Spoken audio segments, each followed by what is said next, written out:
Welcome back to another edition of The Leading Question. I'm your host, Steve Wigrizer. We continue to bring you interviews with interesting and important people who are making a difference in our community, and today's guest is certainly no exception. Today we will interview Larry Bendesky, who is the managing partner at the prominent Philadelphia law firm of Saltz Mongeluzzi Bendesky. Larry, hello and welcome to the show. Thank you for having me. Larry, before we get started and explore your career as a trial lawyer and as managing partner of a large law firm here in the city, I'd like our viewers to know a little bit about your background. I was born in Northwest Philadelphia when I was about 4 years old. My parents decided to move us to Cheltenham Township. My mom did not go to college. My dad was a high school dropout. It was very important to them to put me and my brother, who was 4 years older than me, into a community that valued education. They thought it was very important for my brother and I to go to college. And they stretched and clawed and spent everything they had for a tiny little house in Cheltenham Township to put us in that township, to put us in a good school district, to allow us to blossom in our lives. I know we're getting a little ahead of ourselves, but I know that you spend a good bit of your time representing injured workers. Do you think your background has made it easier for you to relate to everyday people who get up every day and do virtually the same thing every day of their working lives? Without a doubt. I mean, there are two stories that I think are very influential and kind of shaped me. The first story is when I was 4 years old. I don't remember it, obviously. My dad told me about it, but they moved into this house in Cheltenham Township in 1966 when I was 4, and my dad was a floor layer. He was a working man on his hands and knees, working every day, and he was working on this big house, and he finished the house. He got paid in cash. He got paid $2,000, and he had that $2,000 in his pocket. They had not bought furniture for the house at that point. And he went to a furniture store, a nice furniture store, and he was in his overalls and had wood dust on him, and his nails were dirty and his hands were calloused. And he was ready to spend that $2,000, which then was a lot of money. Yeah. A lot of money. And he said to somebody working there, "Can you help me?" And they just kind of turned their nose up at him. He said to another person, "Can you help me?" And they turned their nose up at him. And he just, he imparted to me and to my brother that you can't judge somebody based upon what they look like or what they're wearing or if their hands are dirty. You judge them based upon who they are and how hard they work and how much they care and how much they give to the community. And you judge them based upon those things, not the outside things. My dad, after being a floor layer for a while, his back started to go out. He's on his hands and knees. His knees started to go out. So he decided to sell carpeting and tile. And he had the station wagon and all the samples were in the back, and he drove from place to place to place. Sometimes I would go with him. And when he was pushing 50 years old, he got laid off. The boss's son graduated from college. The boss wanted to give the job to my dad. He liked my dad. He said, "I'm really sorry, but got to give my son the job." And my dad is pushing 50, and I saw my parents struggling, like really, really struggling. And so two things that I got from that. Number one, I wasn't ever going to be in a position where I didn't have some control, where I didn't have education, where I didn't have some control over what I would do in my life. And the second thing is, my heart went out to my dad. And we represent clients every day who are injured, who are devastatingly injured, who can't work. And there is that, beyond the physical toll, there's that psychological toll. And that has impacted me in representing these clients because I see it, I saw it in my own family. Well, I think you've partially answered the next question, but how has that affected and served you in your choice of what to do as a practicing lawyer? We represent the men and women working every day in industrial settings. We represent people who go to hospitals and don't receive adequate care. And it is very important, that background, that experience, I understand what these people are going through in suffering devastating injuries and not being able to provide for their families, in having the uncertainty of the financial future. What is going to happen with me? What's going to happen with my family? Are my kids going to be able to go to college? You are a consummate trial lawyer. But a lot of our viewers get confused when we throw around legal terms. What does it mean to be a trial lawyer? We're personal injury trial lawyers. We represent people who suffer devastating injuries, whether it's at work or in their cars, or you represent people who are the victims of medical neglect, where a hospital doesn't have appropriate policies or enough staffing. We handle their cases. We represent them so that they can receive a recovery for the lost wages that they're going to suffer, for the medical bills that they're going to have in the future, and some of which are insurmountable without our help, and for the pain and suffering that they're going to go through from the time of that accident through the end of their life.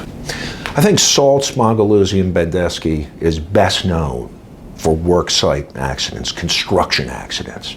But if you could share with our viewers, and you've alluded to medical malpractice, what are some of the other areas that are practiced here in this law firm? You run our medical malpractice group so splendidly. Thank you. And we also have a group that handles motor vehicle and premises liability cases, people that get hurt in their cars.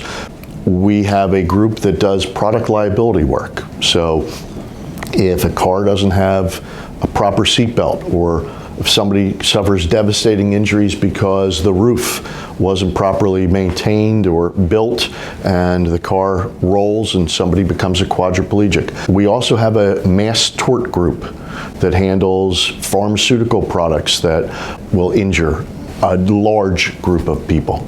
We handle our cases in teams.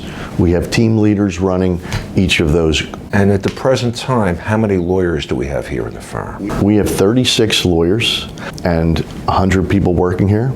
Well, I want to talk a little bit more about the firm, but I also want to talk about something that I know is very important to you. In addition to your responsibilities handling cases for individuals, I understand that you teach. Yeah. And I think that that's something that you enjoy. I can tell by your reaction. Could you share with our viewers, who do you teach and where do you do it? I think it is very important that we give back to the community and give back to the legal community.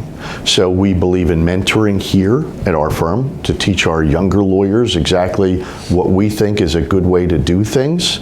And we believe in teaching outside of our firm. So I teach a law school class at Penn State Law on handling cases in the real world. So much of our law schools are kind of academically based. I wanted them to understand what it's like to really handle cases. I teach a course at the LLM program in trial advocacy at Temple. These are for practicing lawyers. So I am teaching depositions to them, how to take depositions. When people are put under oath, they're sworn to tell the truth, the best ways in order to get what you need to get on behalf of your client. Let's just put that in some perspective. Everybody knows what a trial is, and everybody presumes that there's an initial point where the client comes in and meets with the lawyer. Right. I don't think our viewers fully understand the various steps in between that we label collectively as discovery. Could you talk about that for a minute and then explain what a deposition is? After you file the lawsuit, it's called a complaint, where you lay out your case. You then send written questions to the other side. So if it's a construction case, We will ask them who was the construction manager and who were the people on site and who witnessed the accident. We will then ask for documents. We're allowed to ask, it's called a request for production of documents. Again, in a construction case, did you take progress photos? Was there a safety manual? Did you have a job hazard or job safety analysis? We get all those documents and those answers to interrogatories, and that arms us to then take a deposition, which is what I alluded to, where somebody is under oath, and I get to ask them a question that is relevant to the case. It's called reasonably calculated to lead to the discovery of admissible evidence. They have to tell the truth. There is a strategy to it. There's a skill to it. I've been doing it for 30 years. I've taken thousands of depositions, and that is part of what I teach, not only to lawyers here, but lawyers across Pennsylvania. How important are depositions to the ultimate outcome of the case? I think depositions are the most important thing. I think cases are won or lost in the deposition rooms. So that is a skill that you share with younger lawyers or other lawyers who happen to be taking that particular course. Correct. I'm teaching a course in depositions to the Philadelphia Trial Lawyers Association. So in Philadelphia, there are about 1,200 plaintiffs' trial lawyers. I'm teaching a course in depositions coming up in the spring. I'm proud to say that our firm has had 6 prior presidents of the Philadelphia Trial Lawyers. So you are going to be teaching experienced trial lawyers advanced deposition skills. Right. Well, you partially alluded to this when you mentioned the community. How important is community service to you and your office? We represent people who are involved in the community, and we think it's very important to give back to the community. We encourage our lawyers to be involved in their community.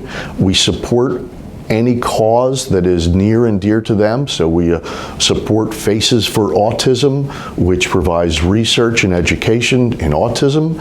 We support the Katie Sampson Foundation, which provides research for a cure for paralysis.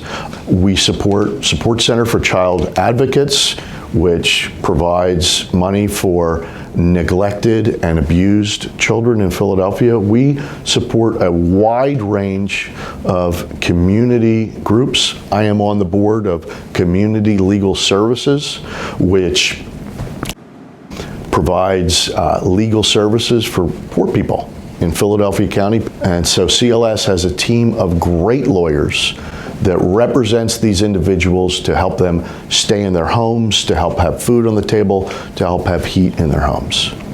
You not only are involved in what I think you described as about a half dozen charities, and you encourage the firm to be involved, but you teach in a number of different venues. On top of that, you have a full caseload of challenging cases. Right.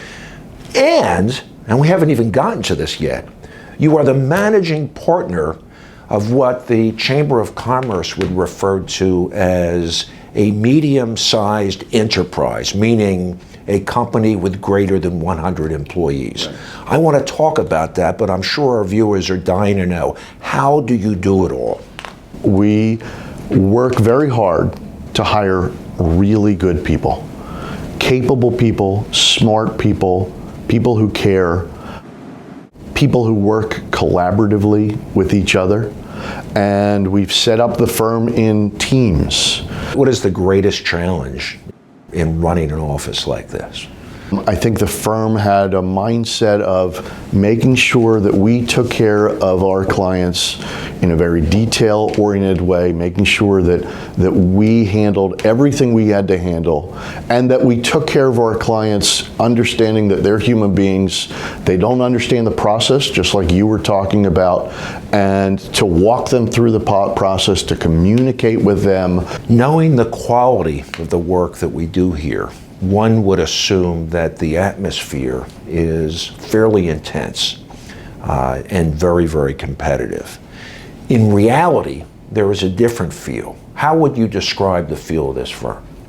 We are doing well enough, and we handle our cases well enough that everybody has an opportunity to do well. It's not like there's one slot and 3 people are vying for that slot. Everybody has an opportunity to do well here. And we hire people that have a sense of team. I think it's important. We've hired a lot of athletes, people that were high school athletes or college athletes. We have a college tennis player. We have a college baseball player. We have a college lacrosse player. And most athletes understand constructive criticism. They're not about themselves. They're about the team. They understand deadlines and pressure. They understand that, hey, sometimes you're going to have to work really, if you're on trial or preparing for trial, you're going to have to work late at night to get done what you have to get done. And regardless of whether somebody was an athlete or wasn't an athlete, that's what we do here. And it's all hands on deck. So if somebody is preparing for trial, everybody's available to help that person prepare for trial. You need me to do some research for you? Great. You need me to look this up for you or help you with this or contact an expert? Whatever you need, everybody pitches in to help. Tell us about some of the cases that you're most proud of. In every case, our job is to take care of the client, to make sure that that client is financially compensated for everything he or she has been through or will go through, to try to make sure that there's some financial security for the people that are devastatingly injured. But the cases I'm most proud of are the cases that not only we're making a change in that client's life, but we're trying to provide safety into the future in that field. So we represented the estate of a 24-year-old girl who was tragically killed when riding her bike in the city of Philadelphia. Her parents were wonderful, wonderful people, and she was, by all accounts, a tremendous person. And not only did we provide money for her family, so frankly they could contribute it to great causes, but we also, as part of the settlement, got money for safer streets in Philadelphia. The company that caused the accident provided additional training for their staff. An expert was brought in to go over their worksite practices and teach them safer worksite practices when they were, as a trash truck, when they were out doing their work. The parents of the girl who was tragically killed came in and spoke to all the drivers and told them about the impact of negligence on other people. And so we provided, we think, additional safety within Philadelphia and within that company into the future. And we've done that in a number of cases. I've taken, as I said, I've handled hundreds of construction accident cases. And I'll take the deposition of the superintendent on the construction project. I'll take the deposition of the safety manager on the construction project. And I've gotten letters from the people I've taken the depositions of, and I have been hard with them on their failures, failing to have safety lines, failing to cover a hole in the construction project. I've gotten letters, frankly, thanking me for allowing them to understand the safety defects in their projects and to try to make construction projects safer into the future. Do you think the job sites are safer here in Philadelphia as a result of your work? I do. My goal is to put me out of business. All right, put me out of business. All right, make every job site incredibly safe so nobody gets hurt. Unfortunately, that hasn't happened. I think construction sites are safer, and I'd like them to continue to be safer and safer. I know that you were heavily involved in the Tropicana collapse case. For those of us that don't recall all the details, tell us what happened and then what you did as a trial lawyer. So when they were building the Tropicana, they were building the parking garage at the Tropicana in Atlantic City. Unfortunately, there was not steel connecting the floors to the walls. And it collapsed. 8th floor, they were pouring on the 9th floor, 8 floors collapsed. The construction companies were blaming the designers were blaming the construction companies. We represented 10 different people. There were 4 deaths and 36 injuries.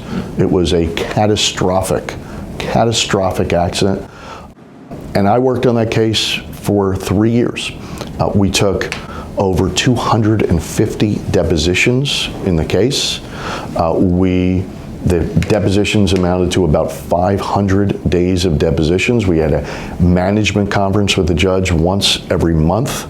And amazingly, we resolved the case right before trial.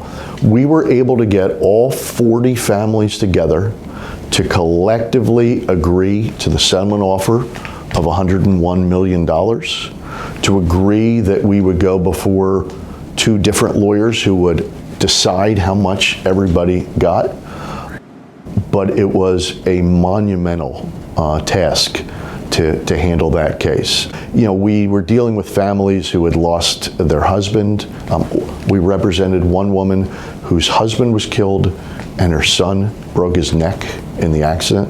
We represented families whose lives were torn asunder as a result of that. And we worked very hard to take care of those families. We work collaboratively with other lawyers from other law firms in that case. It was a remarkable experience where everybody came together and worked together for the benefit of all those clients. I'm not sure people understand how many hours an attorney like yourself has to devote to a case in order to get that kind of result. Can you give us any insight into that? I'd say I spent about 5,000 or 6,000 hours working on that case. I worked on that case probably 40% or so of my time for about 3.5 years. On top of everything else? On top of everything else, yeah. Right, which begs the question, if you have any time that is not devoted to all the things that we discussed, what do you do when you're time off? I live here in the city. I raised my 3 kids in the suburbs. We moved into the city. I frankly love living in the city. I love going out to restaurants, going to Eagles games, going to Phillies games. I walk to work now, which is so wonderful, so much better than sitting in traffic in the Schuylkill Expressway. What do you want your professional legacy to be?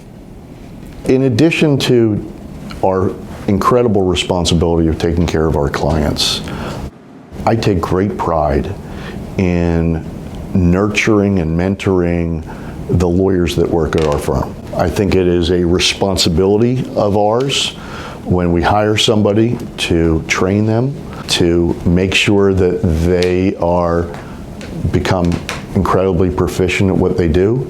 I am always available. My door is always open for people to ask any questions, to bounce ideas off of me. And I think my greatest legacy would be, as we grow and grow and grow, the success of all the lawyers that we've hired, because I want them to succeed as much as I feel I've been able to succeed. I had people that mentored me and cared for me, and I want to do that for the lawyers that work here. Well, on my own behalf, and on behalf of everybody here in this law firm, and on behalf of Philadelphians, I want to thank you for all of your hard work. You are interesting, you are hardworking, you are involved in so many things, and we all benefit by that. So thank you. Thank you, Steve. And for our viewers, thank you for listening to another interview here on The Leading Question. If you know of an individual or an organization who we should interview, who is making a difference in our community, please email me and let me know.